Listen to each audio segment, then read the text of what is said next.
aqui para todos, e especialmente para você, é que a sua dedicação foi bastante interessante, assim. Ele não deixava passar nada, sempre me procurava, trocamos várias mensagens por WhatsApp, ele sempre reportando o trabalho escrito e acatando com muita abertura e com muita seriedade todas as sugestões que foram dadas. Me parece que assistiu toda a bibliografia sugerida, né? Então, realmente foi um trabalho de muita dedicação do Gabriel. Então, Gabriel, boa apresentação para você. Somos todos ouvintes. Respira, calma, tá tudo bem. Vamos lá. Pode começar. Bom dia a todos, bom dia Blanca, bom dia professores, bom dia Drica, bom dia pai, bom dia família, bom dia meus amigos. Bom, eu sou Gabriel Vieira e eu vou apresentar minha monografia. Como os discursos políticos e fatos históricos contribuíram para uma maior polarização política. Meus orientadores é o Fábio, que infelizmente saiu da escola, ele não está aqui, e a Sônia. Vamos começar. Vamos introduzir a política. Bom, eu vou começar falando de Montesquieu. Montesquieu era um filósofo muito importante na Revolução Francesa. E ele acreditava que o Estado tinha que ser dividido em três: judiciário, executivo e legislativo, os três poderes. Bom, vou explicar primeiro o executivo. O executivo, ele executa e aprova leis. Geralmente é o presidente e seus respectivos ministros, o governador ou o prefeito e seus respectivos secretários. Eles cuidam de políticas públicas do país, como economia, saúde, educação, por aí vai. Judiciário, eles julgam pessoas, julgam leis, eles podem caçar políticos e eles cuidam mais da parte jurídica. O Superior Tribunal Federal, o Superior Tribunal Eleitoral, geralmente superiores tribunais. E eles podem cuidar muito, inclusive, caçando políticos. Legislativo. Bom, o nosso Brasil ele é bicameral, Câmara e Senado. A Câmara são os deputados ou os vereadores estaduais federais, eles representam a população. E eles criam leis e passam para o Senado. O Senado, eles examinam as leis e eles representam mais os estados. E são os senadores que fazem parte.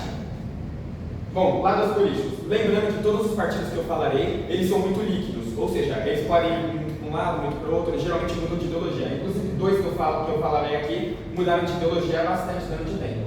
Vamos falar da esquerda. Eles defendem igualdade de pessoas, igualdade de raças, acreditam na proporção de salários de pagamento de impostos de pessoas com classe baixa, enfim, pessoas mais pobres, pessoas mais ricas, e eles acreditam que o Estado deve garantir igualdade para todas as pessoas.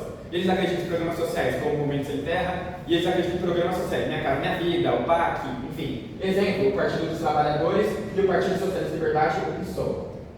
Centro e esquerda, eles estão entre o centro e a esquerda, estão exatamente no meio dos dois. Acreditam em ideias de centro, ideias de esquerda, e alguns exemplos é o PDT e o PSD do atual vice-presidente do Brasil.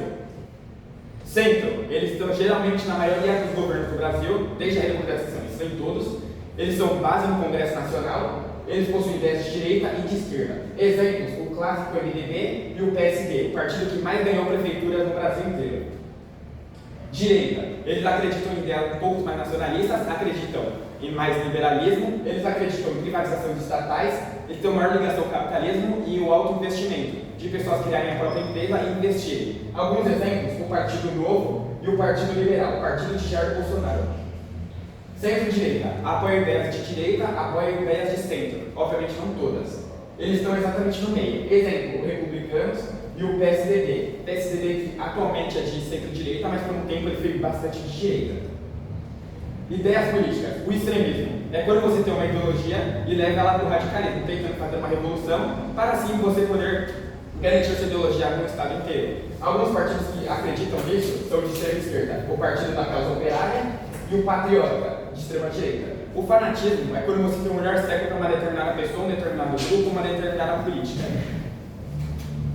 Vamos falar da crise dos 25 anos, onde tudo começou, onde realmente começou a polarização.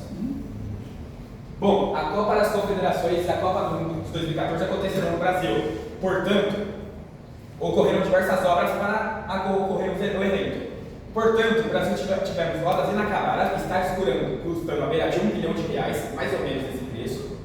Enfim, infraestruturas não estavam tão fortes, inclusive tem uma que está até hoje perto do aeroporto, que não está concluída, estão reconstruindo agora. Alguns projetos que infelizmente não deram tão certo, poucos privilégios para a população e tiveram alguns escândalos de corrupção durante esse período. E alguns foram investigados e até caçados. Políticos, tá? Enfim, como começou essa crise? Alguns fatores que influenciaram essa crise. O que eu acabei de falar da crise, da Copa de 2014, da Copa das Confederações, os protestos contra o governo anterior, escândalos de corrupção que ocorreram, o Petrolão e o Mensalão, ter o preço subindo em virtude da crise de 2008 e a qualidade de vida estava baixando também em virtude da crise de 2008. Bom, como começou essa crise? O governador do Brasil, do São Paulo, Geraldo Alckmin, afirmou que tivemos aumentar 20 centavos da passagem dos passes livres. Portanto, o movimento dos passes livres não gostou e resolveu fazer protestos. Dias depois, Dilma Rousseff, presidente do Brasil, e Fernando Haddad, o prefeito de São Paulo da época, concordaram com essa informação. E as manifestações começaram a aumentar cada vez mais. Inclusive, a Copa das Confederações estava em risco de acontecer. Bom, o radicalismo estrangeiro tomaram conta, inclusive durante não só em São Paulo, mas no Brasil inteiro, inclusive no Congresso, perto do Congresso Nacional, em Brasília. A intervenção policial teve que agir, inclusive com gás de pimenta, em diversos protestos. Inclusive, eles tiveram um protesto muito importante que era para a Assembleia Legislativa de São Paulo, não deu certo, e a crise começou a diminuir. Portanto, o foco não era mais só para contratar com os 20 centavos, mas sim um protesto contra o governo do Brasil e contra o governo dos estados também. E ocorreu realmente a Copa das Confederações, onde foi um sucesso para o Brasil. Impactos pós-crise. O PSDB e a direita voltaram a crescer em virtude do descolamento do governo e a base do governo foi descolada. Um pouquinho da esquerda começou a cair e as redes sociais, as mídias sociais foram extremamente importantes para essa polarização. Porque muitas pessoas ou apoiavam os protestos ou não apoiavam. Geralmente as redes sociais foram importantes. Um exemplo, o Twitter. Vamos analisar os discursos políticos dos fatos históricos. Bom, eleições de 2014. Dilma tentava sua reeleição, Aécio Neves era o candidato do PSDB para acabar com a hegemonia do PT, Marina Silva não conseguiu escrever a rede de sustentabilidade e fez uma chapa com o PSD e Eduardo Campos. Eduardo Campos, que era o presidenciável do partido. Logo de cara começaram muito bem as pesquisas. Portanto, uma infelicidade ocorreu. Bom, essa infelicidade foi o acidente aéreo fatal de Eduardo Campos. Infelizmente, ele acabou falecendo. Com isso, o PSD teve que colocar alguém no seu lugar e colocou Marina Silva. E começou muito bem nas pesquisas. Portanto, o PT tinha muito tempo de propaganda eleitoral e usava a maioria do seu tempo para atacar Marina Silva e seu respectivo apoio ao Congresso Nacional, que era muito baixo. Quem se deu vantagem nisso foi o PSDB, que voltou a crescer nas pesquisas e Marina, infelizmente, decaiu. Final do segundo turno, do primeiro turno, Aécio Neves e Dilma vão para o primeiro turno, vão se classificar. Dilma e Marina Silva conseguiu uma porcentagem de 22 milhões de votos. E Marina Silva apoiou o Aécio Neves. Sim, ela apoiou o Aécio Neves. Hoje é o partido de esquerda, antes era o partido de centro. E para equilibrar um pouco o jogo, Tarso Genro e Marcelo Crivella tiveram que apoiar Dilma. Que não apoiar Dilma. Bom, segundo turno, as redes sociais eram novidades para as eleições. Não existiam redes sociais nas eleições passadas, inclusive 2010, não ocorreu isso. Dilma vence a por uma margem muito apertada, com quase 3% de diferença. O Brasil estava muito polarizado, ou você era Dilma ou você era Aécio naquela época. E o Aécio aceitou sua derrota e pediu a recontagem dos votos. Não mudou muita coisa, e muitos direitistas mudaram de país achando que o Brasil ia cair. Contexto das eleições de 2018. O Temer era presidente, Dilma tinha sido caçada em virtude do impeachment de 2016. Bolsonaro estava ficando mais popular, isso eu já explico bem mais para frente. Lula estava preso pelo seu histórico criminal e o escândalo da Lava Jato estava muito forte, inclusive muitos políticos sendo presos diariamente e julgados também. Bom, candidato Meirelles, que era o apoiado por Temer, ambos do MDB. Bolsonaro, que era o candidato do Partido Social e Liberdade, que era o PSL antigo, que hoje não existe mais. Lula era o candidato, não era Alckmin, não era o Fernando Haddad, era Lula o candidato e o Haddad era o vice. Mesmo o Lula preso, ele era o candidato. PSDB lançava Geraldo Alckmin e Marina, depois de muito tempo, conseguiu escrever já a rede de sustentabilidade. Bom, durante o tempo o debate foi ocorrendo, Lula não estava no debate porque ele estava preso e Bolsonaro sofreu um atentado em Juiz de Fora, uma facada por uma pessoa extremista e radicalista. Enfim, mas ele conseguiu liderar as pesquisas mesmo assim e estava muito alto durante seu período eleitoral. E do outro lado da moeda, o PT não conseguiu escrever o Lula para ser candidato. Ou seja, o PT teve que correr contra o relógio para colocar Fernando Haddad como candidato. E deu certo. Durante essas eleições ocorreu um movimento Ele Não, um movimento contra Bolsonaro em virtude de suas falas e frases polêmicas, e o Ele Sim, que foi um movimento contrário ao Ele Não, e foi um movimento a favor de Jair Bolsonaro. Como falei, Bolsonaro não ia para os debates, e algo que usava muito tempo eleitoral, que ele tinha um grande tempo de propaganda eleitoral, para atacar Bolsonaro. Inclusive, uma campanha muito famosa foi Não é na bala que se resolve, ficou extremamente polêmica na época. Bom, final das eleições. Geraldo Alckmin tem a pior campanha da história do PSDB desde a democratização, ficando em quarto. Jair Bolsonaro e Fernando Haddad vão para o segundo turno, e foi destaque para Bolsonaro, que quase ganha no primeiro turno. Temer não aparece nem entre os quatro, que foi o reflexo da popularidade de Michel Temer, e ocorreu o primeiro turno, que era Bolsonaro contra Fernando Haddad. para Bolsonaro, porque João Dória era candidato a governador de São Paulo e realmente João Dória fez um apoio a Bolsonaro. Por quê? Porque ele era contra o PT, contra a esquerda e fizeram uma coligação, que ambos eram mais de direita na época. Haddad tinha o maior apoio da imprensa, inclusive diariamente a Rede Globo fazia diversos ataques a Jair Bolsonaro e Bolsonaro tinha um tempo proporcional de televisão junto com o Fernando Haddad. O Twitter estava mais polarizado e Bolsonaro, depois de muito tempo, torna-se presidente depois da dinastia do PT no século XXI, com quase 11% de diferença. O PT finalmente caiu, foi derrotado, o PT começa a entrar em crise e a esquerda começa a cair no Brasil. Detalhe para o Twitter, que ficou cada vez mais polarizado. Candidatura de 2018. Luciano Bivar do União Brasil não foi para frente por causa dos atos políticos, foi a Soraya. Sérgio Moro, sim, o juiz que julgou o presidente Lula, prendeu o Lula, desistiu da candidatura. João Dória, que é o que eu acabei de falar, foi para o governador de São Paulo, tentou ser um candidato do PSDB, não deu certo. O PSDB acabava com a sua campanha eleitoral na história das eleições, pelo menos até hoje. Bolsonaro tentava sua reeleição, Lula voltava às eleições junto com seu vice Geraldo Alckmin, que era o seu ex-rival político. Tebet, Soraya e Ciro Gomes completavam os principais candidatos.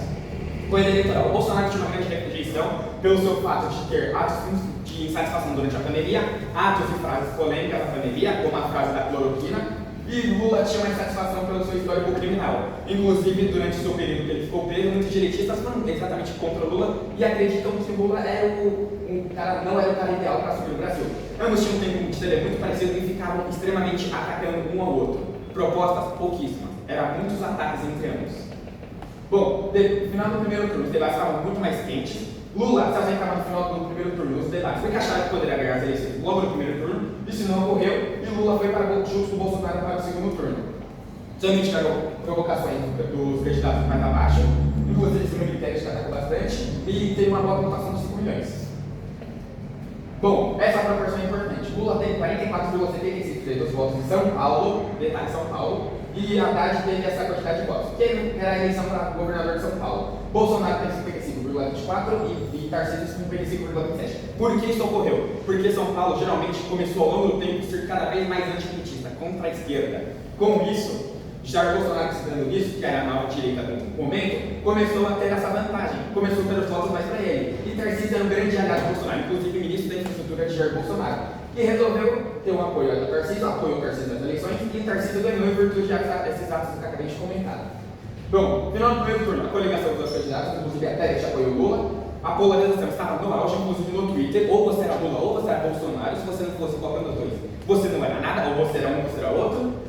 O povo foi na base de escolher o menos pior, um contra o outro, foi exatamente um contra o outro, vou votar em um porque era outro, enfim.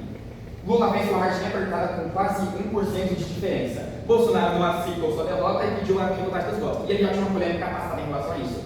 E ocorreu a greve dos caminhoneiros no dia 30/10 de 2022, onde os caminhoneiros líderes da derrota de Bolsonaro fizeram um protesto, um greve dos caminhoneiros. Isso não deu certo. Bolsonaro não aceitou sua derrota, inclusive com um tempo depois foi até para os Estados Unidos.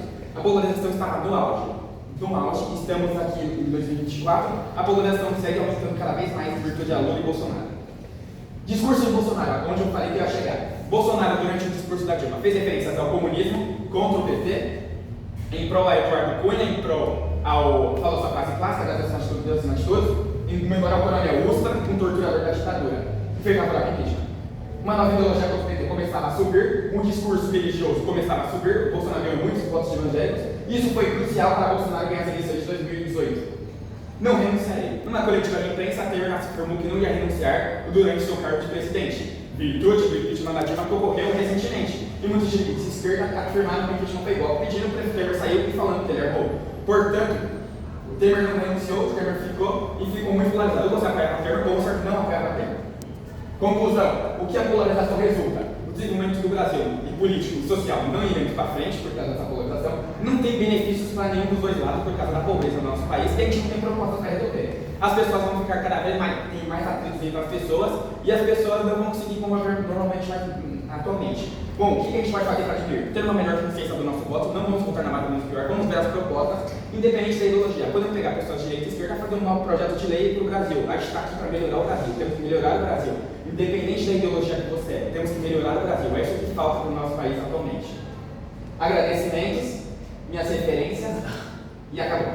O seu trabalho é ver um jovem que se interessa por por esse resgate histórico político no Brasil, né? Mais do que a gente ficar debatendo, né, em redes sociais, postando meme, não sei o quê, é entender esse processo histórico, né? A política, ela é o nosso processo histórico, enquanto civilização, né? Então, eu acho que a grande vantagem do seu trabalho é essa. Vocês reparam que ele fez um resgate histórico bastante minucioso, né? Foi bastante cuidadoso. E aí eu gostaria que os colegas fizessem algum comentário, alguma pergunta para o Gabriel. Passou um filme na minha cabeça. Ai, minha também. Foi lembrando de tudo, dos 20 centavos, onde é que eu estava na rua, na manifestação, saia correndo, eu vi o shopping passando, a questão da Dilma, enfim, de fato, muito minuciosa, muito detalhada, muita informação. Também concordo com a Sônia quando ela fala sobre, eu me admiro dos jovens que se interessam por política hoje. A gente tem essa questão da rede social, infelizmente a gente tem muita desinformação. A questão do WhatsApp, a questão do comentário do Instagram, às vezes atribui a uma pessoa que não de fato dela. Então, existe essa questão das fake news, hoje, né, não falando sobre partidos, mas ela é muito perigosa nos dias atuais. Então, essa reflexão que você traz, ela é muito boa e eu espero que mais jovens tenham esse olhar para tentar, não dizer, separar o joio do trigo, né? Você olhar objetivamente, entender o que está acontecendo e busca da verdade, sentando entre o lucro e busca do conhecimento. Um dos motivos que eu me apaixonei muito por política, obrigado. Um dos motivos que eu apaixonei muito por política, eu já gostava de política até conhecer as eleições. Só que tem um professor aqui que está na minha frente, conhecido como Marco Aurélio, que a gente falava direto de política. Eu sou ele zoou a gente. É incrível conversar com ele, é um prazer. Um dos motivos também que eu fiz essa monografia não foi só por causa disso, é porque o Marco Aurélio ensinou muito política. Eles me sabe muito. A gente canta, a gente está no início da aula, a gente canta no vereador, a gente sai já que sai canta, vai. Ele já conhece, ele me conhece, desde o nono ano a gente conhece de política, ou seja, a maratona da monografia, que eu comecei a ter um repertório. Foi com o Marco, a gente também teve um repertório muito importante com a Carla, antes de começar a monografia. Já tinha, o Marco já deu um repertório desde o nono ano até o segundo ano. Quando começou o segundo ano, ele sempre me deu repertório, foi muito importante essa relação com o Marco. A Carla, que infelizmente não está aqui, incrível, minha tutora, no passado, também estava aqui presente e me ajudou bastante. Ela falou para fazer desde 98 o cronologia, nem ia dar tempo. Só que o Fábio foi lá e falou, não, você vai fazer, o Fábio, que é o meu orientador, falou, você vai fazer desde 2013, você vai fazer bem feito, vai fazer certo. O cara ia lá na USP para fazer entrevista comigo, o cara ia lá na USP para falar comigo, para fazer reunião, ou seja, o Fábio foi muito importante. E a continuidade do trabalho dessa pessoa maravilhosa, Sônia, que estará assim até o fim da minha vida, está lá na monografia, orientadores, Fábio e Sônia, está lá na minha vida. Muito obrigado, Sônia, de verdade, por esse trabalho. A gente começou a falar muito de política, a gente falou, tem coisas que a gente nem colocou aqui que senão não daria tempo. A gente ia colocar de neopentecostalismo, e a nossa ia ser um trabalho, ia ser muito legal. Sônia, obrigado por tudo. Mário, obrigado por tudo. Eu não conheço tanto o Ricardo, queria conhecer muito mais o Ricardo. É que a gente não teve tantas aulas ano passado, era mais itinerário, era muito pedido. Mas seria um privilégio se eu tivesse aulas com você, aulas a mais. Você e Henrique estaria uma dupla perfeita, seria incrível, maravilhoso. Obrigado ao Alquim, que ajudou também a controlar o tempo. Obrigado a todos os espectadores, de vocês, minha família, Felipe, Uber. Eu quero os agradecimentos. Vou colocar aqui. Não, vou colocar aqui porque é importante colocar. Quer que eu bote na página direto, senão fica no meio? Pode colocar. Tem os agradecimentos, todos os tutores, a Adriana Pedroira, que foi a tutora do 6º ano. Ela que começou com toda essa trajetória no Fundamental 2. A Bárbara, que não está aqui, está na outra sala, mas incrível, está tudo aqui. O P, Bernardo, meu querido irmão que está em casa. Fernando, que infelizmente está no seu. Um beijo pro Fê. Meus orientadores, Fábio, Queen e o Fred Mercury foi importante. Sim, o Queen e o Fred Mercury foi importante, porque as músicas foram muito reflexivas do Queen. Inclusive, deixamos uma música que reflete bastante até hoje no mundo. Inclusive, eu estava ouvindo hoje antes de vir para cá. Tutores que eu falei, Renata não está aqui, a Carla que provavelmente saiu, o Vini que está por ali, e todos os meus amigos, que a amizade acho que é muito importante. Um dos principais poréns que a gente tem na nossa vida não é só as apresentações e tudo, também as amizades que a gente vai ganhando pelo caminho. Isso vale mais que ouro. Muito bem, meu Parabéns. Ó, Já voltamos.